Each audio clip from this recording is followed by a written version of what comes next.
Ngayon na konting documentary lang tayo bago ako umuwi ng Pilipinas. Pakita ko lang sa inyo yung kwarto ko dito sa Saudi, dito sa Riyadh. Ito yung kwarto ko. Ito yung tinutulugan ko. Yan yung higaan ko. Makikita nyo dito maraming pictures. Maraming pictures. Ayan yung mga pictures ko na nasa Pilipinas ako. Pero lahat yan dadalayin ko. Ayan yung New Year kami, may nakalagay na Happy New Year. Nakita nyo? Ayun yung kama ko, medyo magulo talaga. Hindi kasi ako naglilinis ng kwarto. Yan.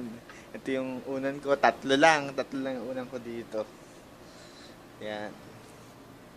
Kasi ito yung comforter ko kasi dito sa kwarto namin, dalawa yung aircon namin. Pagkatapos, ito yung sampayan ko dito. Isang step mo lang, dito sa paanan ko,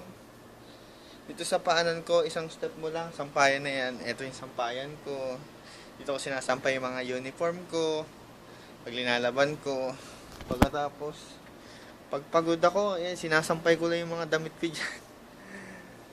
Ayan yung higaan ko. Kasi ito yung maleta ko pala. Yung maleta ko. Ito yung maleta ko. Silabahin ko, nandito lang sa gilid.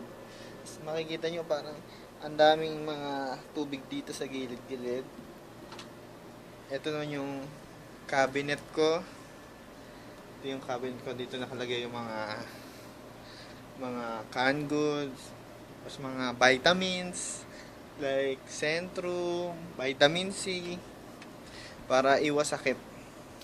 Nakikita nyo dito yung canned goods. Yan yung canned goods. Kung mapapansin nyo yan.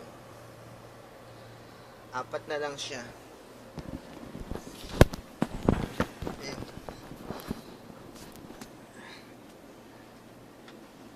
Ito yung damit ko. Damit lang ang konti.